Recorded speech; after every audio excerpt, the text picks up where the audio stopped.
नमस्ते दोस्तों। आज मैं आपको एक ऐसी कहानी सुनाने जा रहा हूं जो न तो किसी किताब में लिखी गई है और न ही किसी विदेशी अखबार ने इसे छापा है। यह कहानी है आपकी, यह कहानी है हमारी, यह कहानी है उस भारत की जिसे दुनिया ने सदियों तक नजरअंदाज किया, लेकिन आज वही दुनिया भारत के सामने नतमस्तक है। क्या आपने कभी सोचा है कि जिस देश को कभी सपेरों का देश कहा जाता था, आज वही देश दुनिया की बही बही कंपनियों को कैसे चला रहा है? जिस देश को गरीब कहकर मजाक उड़ाया जाता था, आज अमेरिका और यूरोप जैसे देश उसी भारत की तरफ उम्मीद भरी नजरों से क्यों देख रहे हैं? आज मैं आपको एक ऐसा सच बताने जा रहा हूं जिसे सुनकर आपका सीना गर्व से चौंचा हो जाएगा। यह किसी फिल्म की कहानी नहीं है, यह हमारे खून, पसीने और संघर्ष की सच्चाई है। कुछ साल पहले की बात है। अमेरिका के एक बहुत बड़े विश्वविद्यालय में, जिसे हार्वर्ड कहते हैं, वहां दुनिया भर के बभे बभी ज्ञानी और विद्वान बैठे थे। वे चर्चा कर रहे थे कि आने वाले समय में दुनिया पर राज कौन करेगा। किसी ने चीन का नाम लिया, किसी ने अमेरिका का। तभी एक बुजुर्ग प्रोफेसर अपनी कुर्सी से खाए हुए। उन्होंने दीवार पर लगे दुनिया के नक्शे की तरफ इशारा किया और एक ऐसे देश पर उंगली रखी जिसे सबने भुला दिया था। वह उंगली भारत पर थी। पूरे हॉल में सन्नाटा छा गया। लोग हैरान थे। उन्होंने पूछा, भारत ही क्यों? वहां तो अभी भी गरीबी है, समस्याएं हैं। उस प्रोफेसर ने जो जवाब दिया वह आज हर भारतीय को सुनना चाहिए। उन्होंने कहा, तुम भारत को सिर्फ आंखों से देख रहे हो, मैं भारत को उसकी आत्मा से देखता हूं। भारत कोई देश नहीं है, भारत एक जीती जागती सभ्यता है जो 5000 साल से भी ज्यादा समय से खड़ी है। दुनिया की बड़ी बड़ी सभ्यताएं, चाहे वो रोम हो या यूनान, सब वक्त की आंधी में उग गईं, लेकिन भारत आज भी वहीं खसा है, अपनी जजों के साथ, अपने संस्कारों के साथ। आज 2025 में जब हम देखते हैं तो वह बात सच साबित हो रही है। याद कीजिए वो वक्त जब हमारे पास खाने के लिए अनाज नहीं था, हमें दूसरे देशों के आगे हाथ फैलाना पड़ता था। और आज देखिए, आज कर देखा, आज भारत दुनिया का पेट भर रहा है। जब पूरी दुनिया बीमारी से डर रही थी, तब भारत ने न सिर्फ अपने लोगों को बचाया, बल्कि दुनिया भर में दवाइयां भेजकर मानवता की मिसाल पेश की। इसे कहते हैं वासुदेव कुटुंबकम। यह हमारी मिट्टी की ताकत है। आपको याद होगा, कुछ दशक पहले तक पश्चिम के लोग हमारा मजाक उड़ाते थे। वे कहते थे कि भारत कभी अपनी बैलगाड़ी से आगे नहीं बढ़ पाएगा। वे हमारी तकनीक पर हंसते थे। लेकिन आज जब चंद्रयान चांद के उस हिस्से पर पहुंचा जहां दुनिया का कोई भी देश, न अमेरिका, न रूस, न चीन पहुंच पाया, तो उनकी बोलती बंद हो गई। यह है हमारे वैज्ञानिकों का जज्बा।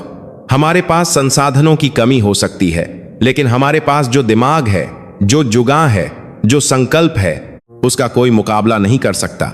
हमारे वैज्ञानिक साइकिल पर रॉकेट के पुर्जे ले जाकर अंतरिक्ष में इतिहास रच देते हैं। यह है असली भारत। आज दुनिया के बाबी बाबी कंपनियों के सीईओ, चाहे वो गूगल हो या माइक्रोसॉफ्ट, सब भारतीय मूल के हैं। यह महज इत्तेफाक नहीं है, यह हमारे संस्कारों का परिणाम है। हमारे माँ बाप बचपन से हमें सिखाते हैं कि मेहनत का कोई विकल्प नहीं होता। हमारे यहाँ शिक्षा सिर्फ नौकरी पाने का जरिया नहीं है, बल्कि ज्ञान को पूजा माना जाता है। जब एक भारतीय बच्चा विदेश जाता है तो वह अपने साथ सिर्फ अपना सूटकेस नहीं ले जाता, वह अपने साथ हजारों साल पुरानी संस्कृति, अनुशासन और अपने माता पिता के संस्कार लेकर जाता है। यही कारण है कि आज पूरी दुनिया में भारतीय दिमाग का डंका बज रहा है। लेकिन बात सिर्फ तकनीक या पैसे की नहीं है, बात है हमारे चरित्र की। आपने देखा होगा, जब भी दुनिया में कहीं संकट आता है, चाहे युद्ध हो या भूकंप, भारतीय हमेशा मदद के लिए सबसे आगे खड़े मिलते हैं। हम वो लोग हैं जो अपने दुश्मन को भी पानी पिलाते हैं। ये हमारी रगों में बहता है। आज दुनिया भारत को एक विश्व गुरु के रूप में देख रही है, तो इसका कारण हमारी बंदूकें या मिसाइलें नहीं हैं, बल्कि हमारा शांति का संदेश है। मैं आपको एक छोटी सी घटना बताता हूं जो हमारे देश की असली ताकत को दिखाती है। भारत के एक छोटे से गांव में, जहां शायद बिजली भी ठीक से नहीं आती थी, वहां के एक किसान के बेटे ने अपनी मेहनत से ऐसी तकनीक बनाई जिससे खेती में पानी की बचत हो सके। उसके पास कोई डिग्री नहीं थी, कोई बही प्रयोगशाला नहीं थी। उसके पास थी तो सिर्फ अपनी मिट्टी से मोहब्बत और कुछ कर गुजरने की आग। ऐसे लाखों उदाहरण हमारे देश के कोने कोने में बिखरे पाजे हैं। यह है भारत की असली शक्ति। हम समस्याओं का रोना नहीं रोते, हम समाधान ढूंढते हैं। पश्चिमी देश आज डर रहे हैं। उन्हें डर इस बात का है कि अगर भारत जाग गया तो उनकी बादशाहत खत्म हो जाएगी। और सच तो यह है कि भारत जाग चुका है। अब हम किसी के पीछे चलने वाले नहीं हैं। अब दुनिया हमारे पीछे चलेगी। आज हमारी अर्थव्यवस्था 5वें नंबर पर है और बहुत जल्द हम 3रे नंबर पर होंगे।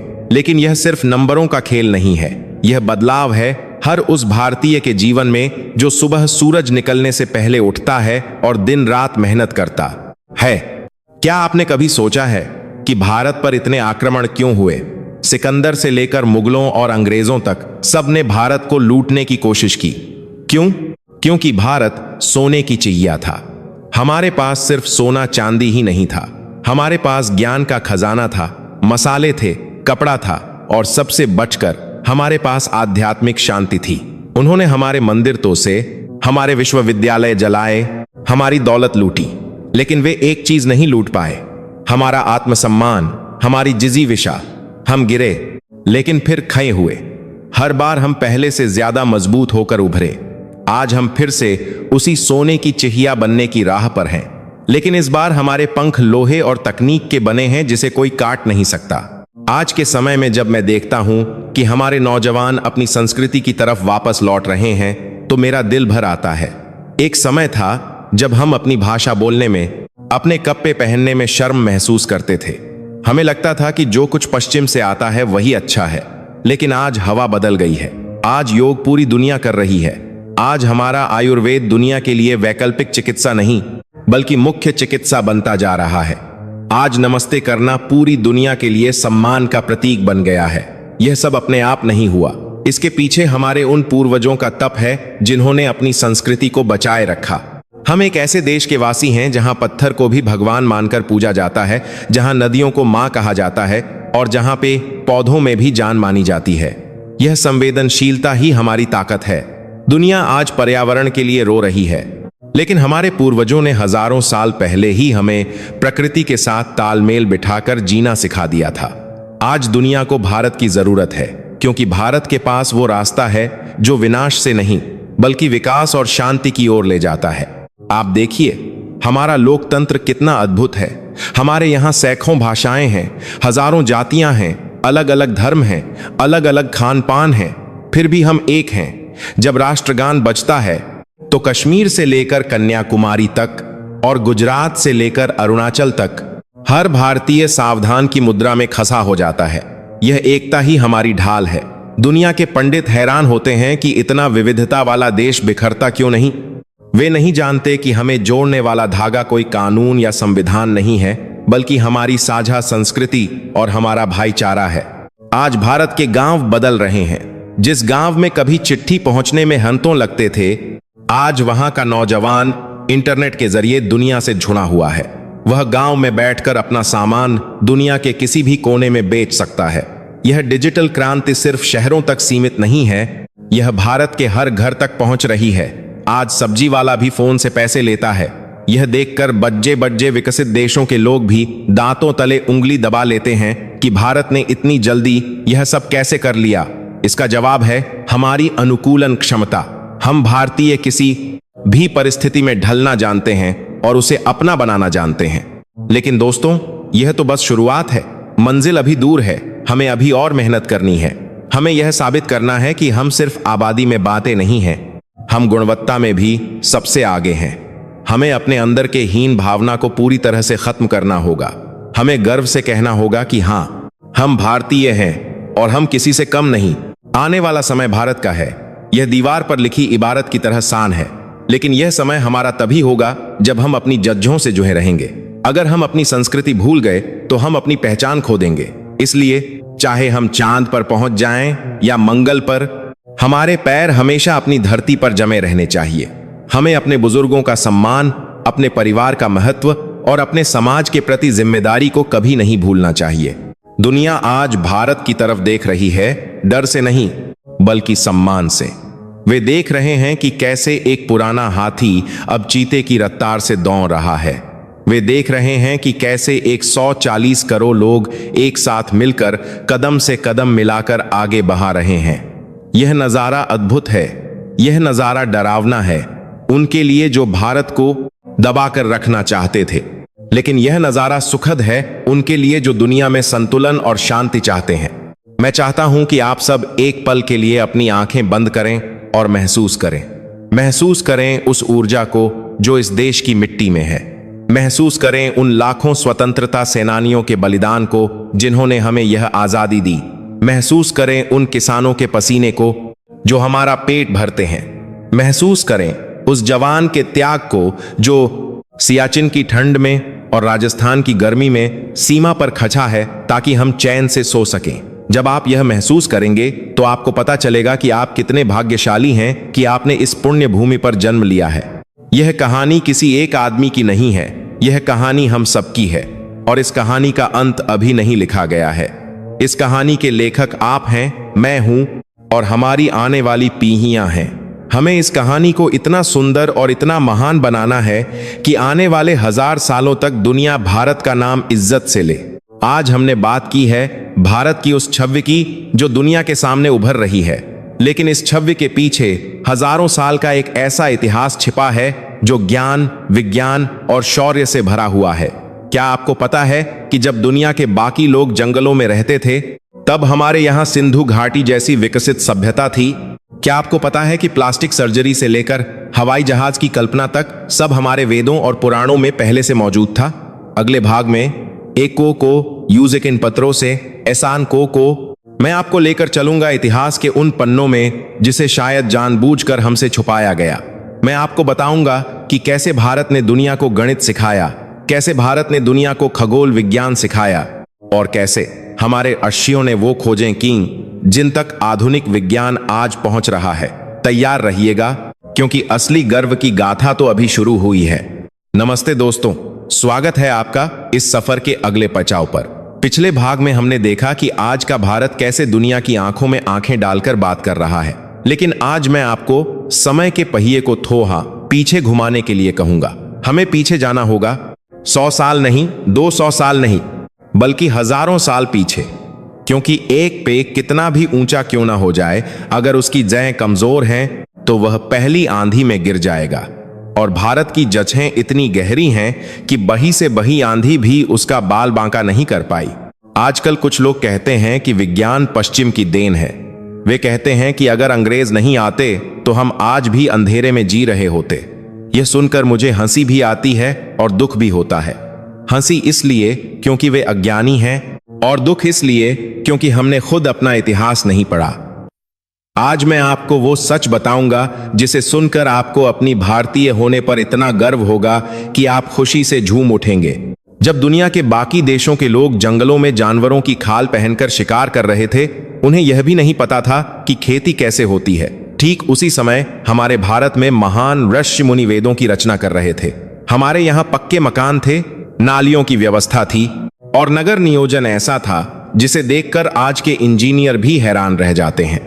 सिंधु घाटी की सभ्यता कोई कहानी नहीं है, यह इस बात का सबूत है कि हम तब भी विकसित थे जब बाकी दुनिया पालने में झूल रही थी। आइए सबसे पहले बात करते हैं गणित की। आज का पूरा आधुनिक विज्ञान, चाहे वो कंप्यूटर हो, रॉकेट हो या मोबाइल फोन हो, सब किस पर टिका है? सब टिका है शून्य पर। और यह शून्य किसने दिया? यह शून्य दिया हमारे महान गणितज्ञ आर्यभट्ट ने। आप जरा सोचिए, अगर भारत ने दुनिया को शून्य नहीं दिया होता तो क्या आज हम चांद पर जा पाते? क्या यह डिजिटल दुनिया खची हो पाती? नहीं, गिनती हमारे बिना अधूरी थी। लेकिन अफसोस, इतिहास की किताबों में हमें यह नहीं पचाया गया। हमें पचाया गया कि पश्चिम महान है। सिर्फ शून्य ही नहीं, दशमलव प्रणाली जिसे आज पूरी दुनिया इस्तेमाल करती है, वह भी भारत की देन है। पाई पी का मान, जिसे पश्चिम के वैज्ञानिक बहुत बाद में समझ पाए, हमारे ऋषि बोधायन ने हजारों साल पहले ही बता दिया था। जिसे दुनिया पाइथागोरस प्रमेय कहती है, वह असल में हमारे शुल्व सूत्रों में पहले से मौजूद था, लेकिन श्रेय किसी और को मिल गया। यह हमारी गलती थी कि हमने अपने ज्ञान का पेटेंट नहीं करवाया। हमने उसे पूरी मानवता के लिए खुला छोड़ दिया और चालाक लोगों ने उस पर अपना नाम लिख लिया। अब बात करते हैं चिकित्सा की। आज दुनिया प्लास्टिक सर्जरी की बात करती है। आपको लगता होगा कि यह अमेरिका या यूरोप की खोज है, लेकिन सच यह है कि आज से लगभग 2500 साल पहले महर्षि सुश्रुत गंगा के किनारे शल्य चिकित्सा यानी सर्जरी कर रहे थे। सुश्रुत संहिता में 300 से ज्यादा प्रकार की सर्जरी का वर्णन है।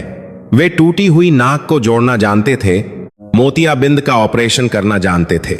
उनके पास ऐसे औजार थे जो आज के सर्जिकल औजारों जैसे ही दिखते हैं। जब दुनिया बीमारियों को जादू टोना मानती थी, तब हमारे चरक दृश्य आयुर्वेद के माध्यम से बता रहे थे कि शरीर में वात, पित्त और कफ का संतुलन कैसे रखना है। आयुर्वेद सिर्फ इलाज नहीं है, यह जीवन जीने की कला है। और आज देखिए, वही पश्चिम जो हमारा मजाक उड़ाता था, आज हल्दी वाला दूध पी रहा है और उसे टर्मरिक लाटे कह रहा है। वे नीम, तुलसी और अश्वगंधा के पीछे भाग रहे हैं। क्यों? क्योंकि उन्हें समझ आ गया है कि रसायनों से शरीर ठीक नहीं होता, प्रकृति ही असली चिकित्सक है।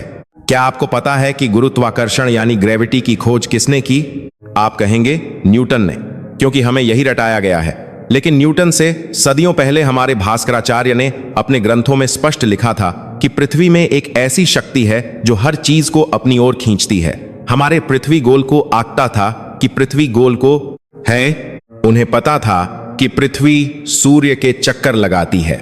हनुमान चालीसा में एक पंक्ति है, जुग सहस्त्र योजन पर भानु। इसमें पृथ्वी और सूर्य के बीच की जो दूरी बताई गई है, वह आज के आधुनिक विज्ञान की माप से एकदम सटीक मिलती है। उस समय न कोई टेलीस्कोप था, न कोई सैटेलाइट। तो हमारे पूर्वजों ने यह कैसे जाना? उन्होंने यह जाना अपनी दिव्य दृष्टि से, अपने ध्यान से। यह है हमारी सनातन विज्ञान की ताकत। भारत सिर्फ एक देश नहीं था, भारत दुनिया का ज्ञान केंद्र था, विश्व गुरु था।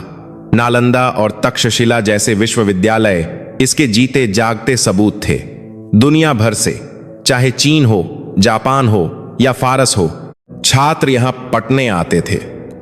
नालंदा में इतना ज्ञान था, इतनी किताबें थीं कि जब आक्रमणकारियों ने उसे जलाया तो उसकी लाइब्रेरी 3 महीने तक जलती रही। सोचिए, कितना ज्ञान जलकर राख हो गया। उस धुएं में हमारा इतिहास, हमारा विज्ञान, हमारा गौरव जल गया। उन्होंने सोचा कि वे किताबों को जलाकर भारत के ज्ञान को खत्म कर देंगे, लेकिन वे यह भूल गए कि भारत का ज्ञान किताबों में नहीं, भारत का ज्ञान गुरु शिष्य परंपरा में है, जो एक पीढ़ी से दूसरी पीढ़ी तक मौखिक रूप से चलता है। उन्होंने इमारतें जलाईं, लेकिन वे हमारी आत्मा को नहीं जला पाए। हम वो लोग हैं जिन्होंने दुनिया को बताया कि लोहा कैसे बनाते हैं। दिल्ली में कुतुब मीनार के पास खशा लौह स्तंभ आज भी वैज्ञानिकों के लिए एक पहेली है। हजारों साल से वह खुले आसमान के नीचे खशा है, बारिश, धूप, आंधी सह रहा है, लेकिन आज तक उस पर जंग नहीं लगी। आज की आधुनिक तकनीक भी ऐसा लोहा बनाने में संघर्ष करती है। यह हमारे धातु विज्ञान का कमाल था। हमारे कपड़े, हमारी मलमल इतनी महीन होती थी कि पूरा थान एक अंगूठी से निकल जाता था। अंग्रेज हमारे कारीगरों के हाथों से डरते थे, इसलिए उन्होंने उनके अंगूठे तक काट दिए ताकि भारत का कपड़ा उद्योग खत्म हो जाए और उनका मैनचेस्टर चल सके। यह सब मैं आपको इसलिए नहीं बता रहा हूं कि हम पुराने दिनों को याद करके रोएं। मैं यह इसलिए बता रहा हूं ताकि आप अपनी ताकत को पहचानें। आपके रगों में उन्हीं आर्यभट्ट, उन्हीं सुश्रुत और उन्हीं महान ऋषियों का खून दौड़ रहा है। हमें एक हीन भावना दे दी गई थी कि हम पिछे हुए हैं। हमें बताया गया कि हमारी संस्कृति अंधविश्वास है, लेकिन आज विज्ञान खुद मान रहा है कि भारतीय संस्कृति पूरी तरह वैज्ञानिक है। जब हम हाथ जोड़कर नमस्ते करते हैं तो उंगलियों के पोरों के दबाव से हमारा दिमाग सक्रिय होता है और कीटाणु नहीं फैलते। जब हम मंदिर में घंटा बजाते हैं तो उसकी ध्वनि से हमारे दिमाग के दाएं और बाएं हिस्से में संतुलन बनता है। जब हम जमीन पर बैठकर खाना खाते हैं तो वह पाचन के लिए सबसे अच्छी मुद्रा होती है। हमारा हर एक रीति रिवाज, हर एक परंपरा के पीछे एक गहरा विज्ञान छिपा है। यह अंधविश्वास नहीं है, यह हजारों सालों का शोध है। आज दुनिया संकट में है, ग्लोबल वार्मिंग बढ़ रही है, मानसिक तनाव बढ़ रहा है, नई नई बीमारियां आ रही हैं, और इन सब का समाधान कहां है? इन सब का समाधान भारत के पास है। दुनिया को अब उपभोग नहीं, त्याग चाहिए। दुनिया को अब प्रतियोगिता नहीं, सहयोग चाहिए। और यह सब हमारे वेदों में लिखा है, संगच्छध्वम संवदध्वम, यानी हम साथ चलें, हम साथ बोलें। मेरे भाइयों और बहनों, हमें फिर से उस ज्ञान को जगाना होगा। हमें अपनी भाषाओं पर गर्व करना होगा। अंग्रेजी सिर्फ एक भाषा है बुद्धिमत्ता का प्रमाण नहीं। अगर जापान जापानी में पोकर आगे बढ़ा सकता है, चीन चीनी भाषा में काम करके महाशक्ति बन सकता है, तो हम अपनी मातृभाषा में काम करके क्यों नहीं? हमें यह मानसिक गुलामी तोड़नी होगी। आप देखिए, आज नासा में काम करने वाले कितने वैज्ञानिक भारतीय हैं। सिलिकॉन वैली में भारत के दिमाग का डंका बज रहा है। यह इस बात का सबूत है कि हमारी मिट्टी में कुछ तो खास है। बस कमी है तो आत्मविश्वास की। जिस दिन भारत का हर नागरिक, चाहे वो किसान हो, मजदूर हो या छात्र हो, यह मान लेगा कि वह सर्वश्रेष्ठ है, उस दिन दुनिया की कोई ताकत हमें रोक नहीं पाएगी। हमारे पूर्वजों ने हमें सिर्फ विज्ञान ही नहीं दिया, उन्होंने हमें जीने का मकसद दिया। उन्होंने हमें बताया कि नर सेवा ही नारायण सेवा है। यह सोच ही हमें इंसान बनाती है। पश्चिम ने मशीनों का आविष्कार किया ताकि जीवन आसान हो सके, लेकिन हमने मन की शांति का आविष्कार किया ताकि जीवन सार्थक हो सके। और आज आप देख ही रहे हैं, पश्चिम के लोग मशीनों से घिरे होने के बावजूद शांति की तलाश में भारत आ रहे हैं, ऋषिकेश आ रहे हैं, बनारस आ रहे हैं। यह समय है पुनर्जागरण का। यह समय है अपनी खोई हुई पहचान को वापस पाने का। हमें दुनिया को बताना होगा कि देखो, हम वही भारत हैं जिसने तुम्हें गिनना सिखाया, जिसने तुम्हें तारों को देखना सिखाया, जिसने तुम्हें स्वस्थ रहना सिखाया। हम किसी से भीख नहीं मांगते, हम देने वाले हैं, हम दाता हैं। अगले भाग में मैं आपको एक ऐसी यात्रा पर ले चलूंगा जो आपके रोंगटे खाए कर देगी। हम बात करेंगे उन वीरों की, उन क्षत्राणियों की, जिन्होंने इस धर्म और इस संस्कृति की रक्षा के लिए अपने प्राणों की आहुति दे दी, लेकिन हार नहीं मानी। हम बात करेंगे उस अदम्य साहस की जो भारत की असली ढाल है, क्योंकि ज्ञान और विज्ञान तभी जीवित रह सकता है जब उसकी रक्षा करने वाला कोई वीर खचा हो। तैयार रहिएगा, क्योंकि खून में उबाल लाने वाली असली गाथा अभी बाकी है। नमस्ते दोस्तों, स्वागत है आपका इस सफर के तीसरे पड़ाव पर। अब तक हमने बात की भारत के दिमाग की, भारत के ज्ञान की, लेकिन दोस्तों याद रखिएगा, ज्ञान और संपत्ति तभी सुरक्षित रह सकती है जब उसकी रक्षा करने के लिए बाहुबल हो। अगर घर में खजाना है लेकिन दरवाजे पर पहरेदार नहीं, एक बाबा की बात, तो लुटेरे उसे लूट ले जाएंगे। भारत तो सोने की चिड़िया था, ज्ञान का भंडार था, इसलिए दुनिया भर के लुटेरों की नजर हम पर थी। लेकिन क्या उन्होंने हमें आसानी से लूट लिया? नहीं, बिल्कुल नहीं। आज मैं आपको उन वीरों की कहानी सुनाऊंगा जिन्होंने अपनी छाती पर गोलियां और तलवारें खाईं, लेकिन भारत मां का आंचल झुकने नहीं दिया। यह कहानी है उस लाल रंग की जो हमारे तिरंगे में नहीं दिखता, लेकिन उसी लाल रंग यानी हमारे पूर्वजों के खून की वजह से आज वो तिरंगा शान से लहरा रहा है। इतिहास की किताबों में हमें अक्सर यह पाया गया कि हम गुलाम थे। हमें बताया गया कि मुगलों ने हम पर राज किया, अंग्रेजों ने हम पर राज किया, लेकिन कोई यह नहीं बताता कि हमने संघर्ष कितना किया। क्या आपको लगता है कि भारत के वीर चुपचाप बैठे थे? नहीं, भारत का इतिहास गुलामी का इतिहास नहीं है। भारत का इतिहास निरंतर संघर्ष और अदम्य साहस का इतिहास है।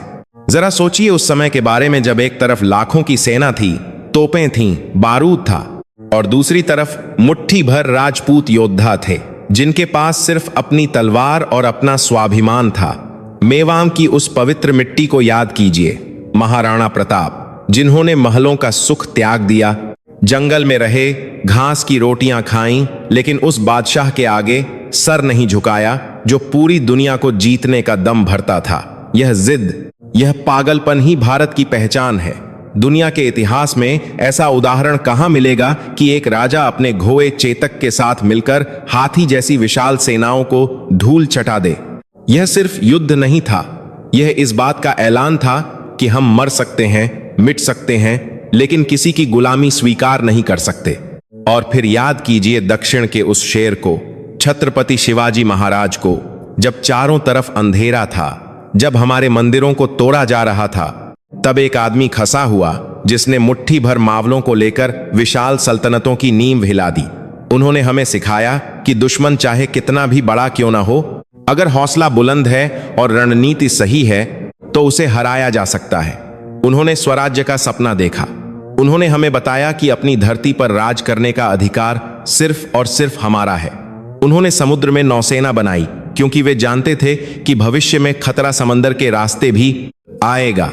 ऐसी दूरदर्शिता थी हमारे वीरों में। लेकिन दोस्तों, शौर्य सिर्फ तलवार चलाने में नहीं होता, शौर्य त्याग में भी होता है। मैं नमन करता हूं गुरु गोविंद सिंह जी को। क्या दुनिया में कोई ऐसा पिता होगा जिसने धर्म और मानवता की रक्षा के लिए अपने चारों बेटों को, अपने जिगर के टुक्कों को हंसते हंसते कुर्बान कर दिया हो? जब उनके छोटे छोटे साहिबजादों को दीवार में चुनवाया जा रहा था तो उनकी आंखों में आंसू नहीं थे, उनकी आंखों में आग थी।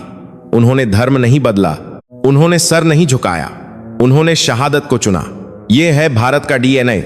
हम वो लोग हैं जो दूसरों के धर्म और दूसरों की रक्षा के लिए अपना शीश कटा सकते हैं। 1.25 लाख से एक ललाऊं, चियंते मैं बाज तो आऊं। यह सिर्फ एक कहावत नहीं है, यह भारतीय वीरों की तासीर है। और यह वीरता सिर्फ पुरुषों तक सीमित नहीं थी। भारत की नारियां जो ममता की मूरत हैं, समय आने पर दुर्गा और काली भी बन जाती हैं। झांसी की रानी लक्ष्मीबाई को कौन भूल सकता है? खूब लौही मर्दानी, वो तो झांसी वाली रानी थी। पीठ पर अपने बेटे को बांधकर, मुंह में घोए की लगाम और दोनों हाथों में तलवार लेकर जब वो अंग्रेजों पर टूट पड़ी तो अंग्रेज जनरल भी थर थर कांप उठे थे। उन्होंने कहा था कि विद्रोहियों में अगर कोई असली मर्द था तो वह झांसी की रानी थी। जौहर की ज्वाला में कूदने वाली वो वीरांगनाएं जिन्होंने अपनी पवित्रता को बचाने के लिए आग को गले लगा लिया, उनका बलिदान हमें याद दिलाता है कि भारत के लिए सम्मान से बूकर कुछ नहीं है। हमने कभी किसी दूसरे देश पर हमला नहीं किया, यह हमारा रिकॉर्ड है। पिछले 5000 सालों में भारत ने कभी किसी देश की जमीन हपने के लिए सेना नहीं भेजी। क्यों? क्योंकि हम शांति पुजारी हैं। लेकिन इसका मतलब यह नहीं कि हम कमजोर हैं। भगवान कृष्ण ने गीता में कहा है कि जब जब धर्म की हानि होगी मैं आऊंगा, और हमारे वीरों ने उसी उपदेश को माना है। हम हाथ में माला भी रखते हैं और भाला भी रखते हैं। हम शांति की बात करते हैं, लेकिन अगर कोई हमारी शांति भंग करने की कोशिश करे तो हम उसे उसकी भाषा में जवाब देना भी जानते हैं। 1857 की क्रांति को याद कीजिए। वह कोई सैनिक विद्रोह नहीं था, वह भारत का पहला स्वतंत्रता संग्राम था। मंगल पांडे की वो हुंकार जिसने पूरे देश को जगा दिया। भगत सिंह, राजगुरु, सुखदेव, ये नौजवान जिनकी उम्र खेलने खाने की थी, वे फांसी के फंदे को चूम रहे थे। क्यों? ताकि आप और मैं आज खुली हवा में सांस ले सकें। चंद्रशेखर आजाद, जिन्होंने कसम खाई थी कि जीते जी अंग्रेजों के हाथ नहीं आऊंगा, और आखिरी गोली खुद को मारकर अपनी कसम निभाई।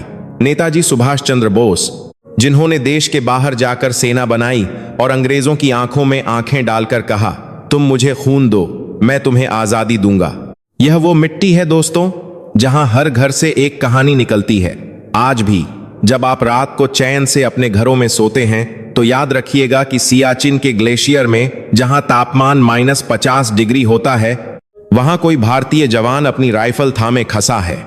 राजस्थान के तपते रेगिस्तान में जहां रेत भी जलती है, वहां कोई पहरा दे रहा है। समंदर की गहराइयों में सबमरीन के अंदर कोई महीनों तक सूरज नहीं देखता। वे वहां क्यों खड़े हैं? वे वहां खड़े हैं ताकि भारत सुरक्षित रहे। वे वहां खड़े हैं क्योंकि उनके अंदर वही महाराणा प्रताप, वही शिवाजी और वही गुरु गोविंद सिंह का खून दौड़ रहा है। करगिल की चोटियों को याद कीजिए।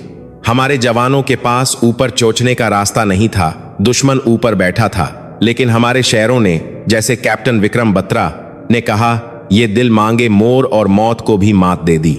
मेजर संदीप उन्नीकृष्णन, जो मुंबई हमलों में अकेले आतंकियों से भिग गए और कहा, ऊपर मत आना, मैं उन्हें संभाल लूंगा। यह जज्बा कहां से आता है?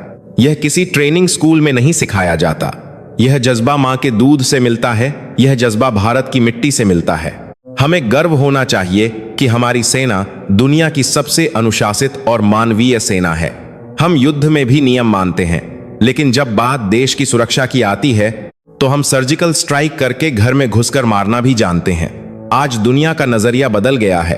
पहले वे सोचते थे कि भारत केवल निंदा करेगा, अब वे जानते हैं कि भारत जवाब देगा और करारा जवाब देगा। मैं आज देश के हर उस माता पिता को नमन करता हूं जो अपने बेटे को सेना में भेजते हैं। जब एक मां अपने बेटे की आरती उतारकर उसे सीमा पर भेजती है तो वह जानती है कि शायद वह तिरंगे में लिपटकर वापस आए। फिर भी उसके माथे पर शिकन नहीं होती। यह त्याग किसी भी पदक, किसी भी सम्मान से बड़ा है। दोस्तों, वीरता सिर्फ सीमा पर नहीं होती, वीरता हमारे अंदर है। जब एक आम आदमी अन्याय के खिलाफ खड़ा होता है तो वह भी एक योद्धा है। जब हम अपनी संस्कृति का मजाक उड़ाने वालों को जवाब देते हैं तो हम भी अपनी विरासत की रक्षा कर रहे होते हैं। हमारे पूर्वजों ने जो बलिदान दिए वो इसलिए नहीं दिए थे कि हम आपस में लौहें या अपनी पहचान भूल जाएं। उन्होंने बलिदान इसलिए दिए ताकि यह महान सभ्यता जीवित रहे। आज जब आप आईने में खुद को देखें तो याद रखिएगा कि आप एक साधारण इंसान नहीं हैं। आप ऋषियों की संतान हैं, आप वीरों के वंशज हैं। आपके शरीर में जो खून बह रहा है उसमें वो आग है जो लोहे को पिघला सकती है। कभी भी खुद को कम मत समझना, कभी भी यह मत सोचना कि हम लाचार हैं। जो कौम, कौन, जो देश अपने वीरों को याद रखता है उसका भविष्य हमेशा सुरक्षित रहता है। आने वाली पीढ़ी को ये कहानियां सुनाना हमारी जिम्मेदारी है। उन्हें स्पाइडरमैन और सुपरमैन की कहानियां पता हैं, लेकिन उन्हें तानाजी की कहानी नहीं पता, उन्हें बाजीराव की कहानी नहीं पता। यह हमारा दोष है। हमें उन्हें बताना होगा कि असली सुपर हीरो वो थे जिन्होंने इस देश के लिए अपना सब कुछ न्योछावर कर दिया। अगले भाग में मैं आपको भारत की उस शक्ति से मिलवाऊंगा जो तलवार से भी ज्यादा तेज है, और वो है हमारी आध्यात्मिकता। वह शक्ति जिसने दुनिया को शांति दी, योग दिया और जीने का मकसद दिया। हम बात करेंगे उस आंतरिक ऊर्जा की जो हमें दुनिया के बाकी देशों से अलग बनाती है। लेकिन उससे पहले एक बार अपने दिल पर हाथ रखकर उन सभी ज्ञात और अज्ञात शहीदों को नमन करें जिनकी वजह से आज हम भारत माता की जय बोल पा रहे हैं। नमस्ते दोस्तों, स्वागत है आपका इस अद्भुत यात्रा के चौथे पड़ाव पर। अब तक हमने तलवारों की खनक सुनी, हमने विज्ञान के चमत्कारों को देखा और हमने आर्थिक महाशक्ति बनते भारत को देखा। लेकिन आज मैं जिस भारत की बात करने जा रहा हूं वह इन सबसे ऊपर है। वह भारत आंखों से नहीं, वह भारत आंखों से नहीं, वह भारत आंखों से नहीं, दिल से महसूस किया जाता है। वह भारत जो नक्शों पर नहीं बल्कि हमारी आत्मा में बसता है। आज दुनिया के बड़े बड़े देश डिप्रेशन और अकेलेपन से जूझ रहे हैं। उनके पास पैसा है, सुख सुविधाएं हैं, बड़ी गाजियां हैं, लेकिन उनके पास शांति नहीं है। और उस शांति की तलाश में वे कहां आते हैं? सुविधाएं, सुमिराज चाकर के बाधा की ऐस को लेकर वे आते हैं भारत। वे आते हैं काशी के घाटों पर, ऋषिकेश की वादियों में और हमारे मंदिरों की चौखट पर। ऐसा क्या है हमारे पास जो उनके पास नहीं है? हमारे पास है परिवार, हमारे पास है संस्कार। पश्चिमी देशों में जब बच्चा 18 साल का होता है तो उसे घर से अलग कर दिया जाता है, उसे अपनी जिंदगी खुद जीने के लिए छोड़ दिया जाता है। लेकिन भारत में हम अपने बच्चों को तब तक सीने से लगाकर रखते हैं जब तक हमारे शरीर में जान होती है। हमारे लिए घर सिर्फ ईंट पत्थर की दीवारें नहीं हैं। हमारे लिए घर एक मंदिर है जहां माता पिता भगवान का रूप होते हैं। आप देखिए, दुनिया में वृद्धाश्रमों यानी ओल्ड एज होम्स की संख्या बन रही है, लेकिन भारत आज भी एक ऐसा देश है जहां दादा दादी अपने पोते पोतियों को कहानियां सुनाकर सुलाते हैं। यह जो संयुक्त परिवार की ताकत है, यह दुनिया के किसी भी बीमा पॉलिसी से बची है। जब हम मुसीबत में होते हैं तो हमें किसी मनोवैज्ञानिक के पास जाने की जरूरत नहीं पड़ती। हमारी माँ का आंचल और पिता का हाथ ही काफी होता है। यह भावनात्मक सुरक्षा ही हमें टूटने से बचाती है। हम वो लोग हैं जो बहों के पैर छूकर दिन की शुरुआत करते हैं। दुनिया इसे गुलामी समझ सकती है, लेकिन हम जानते हैं कि यह संस्कार है। जब हम झुककर बहों का आशीर्वाद लेते हैं तो हम उनका अनुभव और उनकी ऊर्जा अपने भीतर ले लेते हैं। यह विनम्रता ही हमारी सबसे बड़ी शक्ति है। और बात करते हैं हमारी आध्यात्मिकता की। भारत धर्मों का देश है, लेकिन उससे भी बढ़कर यह धर्म का देश है। धर्म का मतलब पूजा पाठ नहीं, धर्म का मतलब है कर्तव्य, सच्चाई और न्याय। हमारे यहाँ कहा जाता है वसुधैव कुटुंबकम, यानी पूरी धरती ही हमारा परिवार है। यह सिर्फ एक नारा नहीं है, यह हमारे खून में है। आप कुंभ मेले को ही देख लीजिए। क्या दुनिया में कोई ऐसा आयोजन होता है जहां बिना किसी निमंत्रण के, बिना किसी विज्ञापन के करोड़ों लोग एक जगह जमा हो जाते हैं? न कोई पुलिस की सख्ती, न कोई भगदड़। अमीर हो या गरीब, राजा हो या रंक, सब एक ही गंगा में डुबकी लगाते हैं। यह आस्था का चमत्कार है। यह दृश्य देखकर विदेशी पत्रकार भी हैरान रह जाते हैं कि इतनी भीड़ में इतना अनुशासन और इतनी शांति कैसे हो सकती है। इसका जवाब है विश्वास। वह विश्वास जो हमें जोड़ता है। काशी, जो दुनिया का सबसे पुराना शहर है, जहां इतिहास भी सर झुकाकर खाचा होता है। लोग कहते हैं कि वहां मौत भी एक उत्सव है। दुनिया मौत से डरती है, लेकिन भारत में हम मौत को मोक्ष मानते हैं, एक नई यात्रा की शुरुआत मानते हैं। यह निडरता हमें हमारी संस्कृति ने दी है। हम जानते हैं कि शरीर नश्वर है लेकिन आत्मा अमर है। गीता का यह ज्ञान आज भी भारत के हर गांव, हर घर में गूंजता है। आज पूरी दुनिया योग कर रही है। वे इसे व्यायाम समझते हैं, लेकिन हमारे लिए योग शरीर को आत्मा से जोड़ने का विज्ञान है। महर्षि पतंजलि ने हजारों साल पहले हमें बताया था कि मन को कैसे नियंत्रित किया जाए। आज जब दुनिया मानसिक तनाव से पागल योग करने के लिए जलता हो रही है, तो भारत का ध्यान और प्राणायाम ही उन्हें रास्ता दिखा रहा है। हम दुनिया के गुरु हैं, सिर्फ गणित सिखाने वाले गुरु नहीं, बल्कि जीवन जीने की कला सिखाने वाले गुरु। हमारी रसोई को ही देख लीजिए। हमारी रसोई एक औषधालय है। हल्दी, जीरा, धनिया, हींग, ये सिर्फ मसाले नहीं हैं, ये दवाइयां हैं। हमारी दादी नानी के नुस्खे आज भी बही बही दवाइयों पर भारी पड़ते हैं। भोजन हमारे लिए सिर्फ पेट भरने का साधन नहीं है, भोजन हमारे लिए प्रसाद है। हम खाने से पहले हाथ जोतते हैं, अन्न देवता को धन्यवाद देते हैं। हम वो लोग हैं जो पहले गाय के लिए रोटी निकालते हैं, फिर कुत्ते के लिए और चींटियों के लिए भी आटा डालते हैं। इस दया और करुणा का मुकाबला कौन करेगा?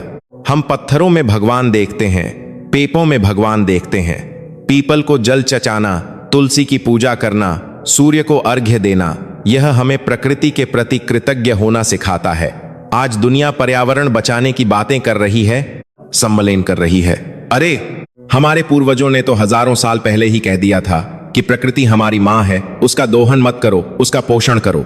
अगर दुनिया ने भारत का रास्ता अपनाया होता तो आज ग्लोबल वार्मिंग जैसी समस्याएं नहीं होती। और एक सबसे खूबसूरत बात, अतिथि देवो भव, मेहमान भगवान होता है। भारत के किसी भी गरीब से गरीब घर में चले जाइए, उसके पास खुद खाने को हो ना हो, लेकिन वह आपको भूखा नहीं जाने देगा। वह आपको अपनी खाट पर बिठाएगा और खुद जमीन पर बैठेगा। यह उदारता, यह दिल का बप्पन आपको दुनिया के किसी भी कोने में नहीं मिलेगा। यह दौलत से नहीं आता, यह संस्कारों से आता है। त्योहारों की बात करें तो भारत जैसा रंगीन देश कोई नहीं। होली के रंग हों या दिवाली के दिए, ईद की सेवैयां हों या गुरु पर्व का लंगर, हमारे त्योहार हमें सिखाते हैं कि अंधेरे पर हमेशा उजाले की जीत होती है। हम खुशियां अकेले नहीं मनाते, हम पूरा मोहल्ला साथ लेकर मनाते हैं। जब एक भारतीय त्योहार मनाता है तो वह अपने सारे गम भूल जाता है। यह जीवन का उत्सव ही भारत की आत्मा है। हम कर्म पर विश्वास करते हैं। एक रिक्शा वाला भी जानता है कि अगर वह किसी के साथ बेईमानी करेगा तो ऊपर वाला देख रहा है। यह जो कर्म का सिद्धांत है, यह हमें सही रास्ते पर रखता है। हमें पुलिस के डंडे की जरूरत नहीं पड़ती। हमारा विवेक ही हमें गलत काम करने से रोकता है। दोस्तों, पश्चिमी सभ्यता ने दुनिया को उपभोक्ता यानी कंज्यूमर बनाया, लेकिन भारतीय सभ्यता ने दुनिया को मानव बनाया। उन्होंने सिखाया कि ज्यादा पाओ, हमने सिखाया कि ज्यादा बांटो। उन्होंने सिखाया कि जीतना ही सब कुछ है, हमने सिखाया कि त्यागना ही सबसे बड़ी जीत है। आज की युवा पीढ़ी को मैं कहना चाहता हूं, कभी भी अपनी जजों को मत भूलना। आप जीन्स पहनिए, अंग्रेजी बोलिए, विदेश जाइए, इसमें कोई बुराई नहीं है, लेकिन अपने अंदर के भारतीय को कभी मरने मत दीजिएगा। जिस दिन आप अपनी मां के हाथ का खाना भूल जाएंगे, जिस दिन आप अपने पिता के संघर्ष को भूल जाएंगे, उस दिन आप सब कुछ पाकर भी कंगाल हो जाएंगे। हमारी शक्ति हमारे मूल्यों में है। हमारी स्त्रियां जो घर की धुरी हैं, जिनमें सहनशीलता की पराकाष्ठा है, वे आधुनिक भी हैं और पारंपरिक भी। वे ऑफिस भी चलाती हैं और घर का मंदिर भी संभालती हैं। यह संतुलन ही भारत का भविष्य है। दुनिया को आज भारत की जरूरत है, उसके बाजार के लिए नहीं, बल्कि उसके ज्ञान और शांति के लिए। जब दुनिया में युद्ध होते हैं तो भारत ही है जो बुद्ध और गांधी का संदेश लेकर खड़ा होता है। हम शांति दूत हैं। हमने कभी अपनी संस्कृति किसी पर थोपी नहीं, बल्कि लोगों ने खुद इसे अपनाया। इस भाग को खत्म करते हुए मैं बस इतना ही कहूंगा कि भारत एक एहसास है। जब आप सुबह उठकर मंदिर की घंटी सुनते हैं या मस्जिद की अजान सुनते हैं या गुरुद्वारे का शब्द कीर्तन सुनते हैं, तो हवा में जो पवित्रता घुलती है वही भारत है। जब आप किसी भूखे को खाना खिलाते हैं और उसकी आंखों में जो चमक देखते हैं, वही भारत है। हम बहुत अमीर हैं दोस्तों, संस्कारों से, संस्कृति से और दिल से। हमें किसी की नौल करने की जरूरत नहीं है। हम मूल हैं, हम ओरिजिनल हैं। अगले और अंतिम भाग में हम बात करेंगे भविष्य की। 2025, 2030, 2047 कैसा होगा हमारा भारत? क्या हम फिर से दुनिया का नेतृत्व करेंगे? हम बात करेंगे उस रोडमैप की जो भारत को महाशक्ति बनाएगा। तैयार रहिएगा, क्योंकि कहानी का सबसे रोमांचक हिस्सा अभी बाकी है, जहां हम सपने देखेंगे और उन्हें सच करने का संकल्प लेंगे। जय हिंद, नमस्ते दोस्तों। आज हम उस पड़ाव पर खड़े हैं जहां से पीछे मुड़कर देखें तो गौरवशाली इतिहास दिखता है और आगे देखें तो एक सुनहरा भविष्य हमें पुकार रहा है। हमने 4 भागों में देखा कि भारत क्या था और भारत क्या है, लेकिन आज इस अंतिम भाग में हम बात करेंगे कि भारत क्या बनने वाला है। कहा जाता है कि हर देश की एक किस्मत होती है, एक समय होता है। मैं पूरे विश्वास के साथ कह सकता हूं कि 21वीं सदी किसी और की नहीं, भारत की है। दुनिया का पहिया घूम चुका है। जो सूरज कभी पश्चिम में डूब गया था, वह अब पूर्व में यानी हमारे भारत में पूरी ताकत के साथ उग रहा है। हमारी सबसे बड़ी ताकत क्या है? हमारी सबसे बड़ी ताकत है हमारी जवानी। आज दुनिया के बही देश, चाहे जापान हो, चीन हो या यूरोप, बही हो रहे हैं। उनके पास काम करने वाले हाथ कम हैं, लेकिन भारत आज दुनिया का सबसे युवा देश है। हमारी 65% आबादी 35 साल से कम उम्र की है। यह सिर्फ एक आंकड़ा नहीं है, यह एक ऊर्जा का ज्वालामुखी है। जब करोड़ों नौजवान एक साथ सपने देखते हैं और मेहनत करते हैं, तो वे पहाड़ों को भी रास्ता देने पर मजबूर कर देते हैं। आज का भारतीय नौजवान नौकरी मांगने वाला नहीं, नौकरी देने वाला बन रहा है। एक समय था जब हम सरकारी नौकरी के लिए लाइनों में लगते थे, लेकिन आज हमारे छोटे छोटे शहरों से, गांवों से ऐसे लाचकियां निकल रहे हैं जो अपनी स्टार्टअप कंपनियां बना रहे हैं। वे दुनिया की समस्याओं का समाधान ढूंढ रहे हैं। बेंगलुरु से लेकर गुरुग्राम तक और इंदौर से लेकर कोयंबटूर तक हर जगह नए विचारों की क्रांति आ रही है। दुनिया यूनिकॉर्न की बात करती है, भारत आज यूनिकॉर्न की फैक्ट्री बन गया है। आपको याद होगा, कुछ साल पहले तक हम हर छोटी चीज के लिए विदेशों पर निर्भर थे। सुई से लेकर जहाज तक सब बाहर से आता था, लेकिन अब हवा बदल गई है। अब नारा है आत्मनिर्भर भारत। आज भारत अपनी ट्रेनें खुद बना रहा है। वंदे भारत जैसी ट्रेनें जब पटरियों पर दौड़ती हैं, तो वे सिर्फ यात्रियों को नहीं ले जाती, वे भारत की रफ्तार और तकनीक का प्रदर्शन करती हैं। आज हम अपनी रक्षा के लिए दूसरों का मुंह नहीं ताकते। आज हम अपना लड़ाकू विमान तेजस खुद बना रहे हैं, अपनी मिसाइलें ब्रह्मोस खुद बना रहे हैं, और तो और हम दूसरे देशों को हथियार बेच भी रहे हैं। यह बदलाव है उस मानसिकता का जो मानती थी कि हम नहीं कर सकते। अब हम कहते हैं हम ही कर सकते हैं। डिजिटल दुनिया में तो भारत ने चमत्कार ही कर दिया है। आपको जानकर हैरानी होगी कि आज भारत में जितना डिजिटल लेन देन होता है, उतना अमेरिका और चीन मिलकर भी नहीं करते। गांव में बैठा एक सब्जी वाला भी QR कोड से पेमेंट लेता है। दुनिया के बड़े अर्थशास्त्री अपना सिर खुजाते रह गए कि भारत जैसे देश में जहां साक्षरता की चुनौती थी, वहां यह डिजिटल क्रांति इतनी जल्दी कैसे आ गई। उन्होंने हमारी अनुकूलन क्षमता को कम करके आंका था। हमने दिखा दिया कि तकनीक अमीरों की जागीर नहीं है, तकनीक आम आदमी की ताकत है। दोस्तों, भविष्य की लड़ाई अब जमीन पर नहीं, अंतरिक्ष में लड़ी जाएगी, और वहां भी भारत का झंडा सबसे ऊंचा लहरा रहा है। इसरो के वैज्ञानिक जो कभी साइकिल पर रॉकेट के पुर्जे ले जाते थे, आज मंगल और चांद पर पहुंच रहे हैं। आने वाले समय में गगनयान के जरिए भारत अपने दम पर इंसान को अंतरिक्ष में भेजेगा। जब कोई भारतीय भारत के रॉकेट में बैठकर भारत की धरती से अंतरिक्ष में जाएगा, तो सोचिए वह नजारा कैसा होगा। वह क्षण हर भारतीय के लिए रोंगटे खड़े कर देने वाला होगा। हम सिर्फ अंतरिक्ष में जा नहीं रहे, हम वहां अपना स्टेशन बनाने की तैयारी कर रहे हैं। लेकिन दोस्तों, विकास का मतलब सिर्फ बड़ी इमारतें या रॉकेट नहीं है। असली विकास तब है जब समाज का हर वर्ग साथ चले, और इसमें सबसे बड़ी भूमिका हमारी मातृशक्ति की है, हमारी महिलाओं की है। आज भारत की बेटी फाइटर जेट उड़ा रही है, सेना का नेतृत्व कर रही है, और बड़ी बड़ी कंपनियों की CEO बन रही है। जिस देश में नारी को पूजा जाता है, अगर उस देश की नारी सशक्त हो जाए, तो उस देश को रोकने वाला कोई नहीं है। आज गांव की महिलाएं स्वयं सहायता समूहों के जरिए अपनी किस्मत खुद लिख रही हैं। यह नारी शक्ति ही नए भारत की रीढ़ है। यह किस्मत, नारी शक्ति। अब जरा आंखें बंद कीजिए और कल्पना कीजिए साल 2047 की, जब हमारा देश अपनी आजादी के 100 साल मना रहा होगा। कैसा होगा वह भारत? मैं एक ऐसे भारत को देखता हूं जो गरीबी से पूरी तरह मुक्त होगा, जहां किसी भी बच्चे को भूखे पेट नहीं सोना पड़ेगा, जहां हर सिर पर छत होगी और हर हाथ में काम होगा।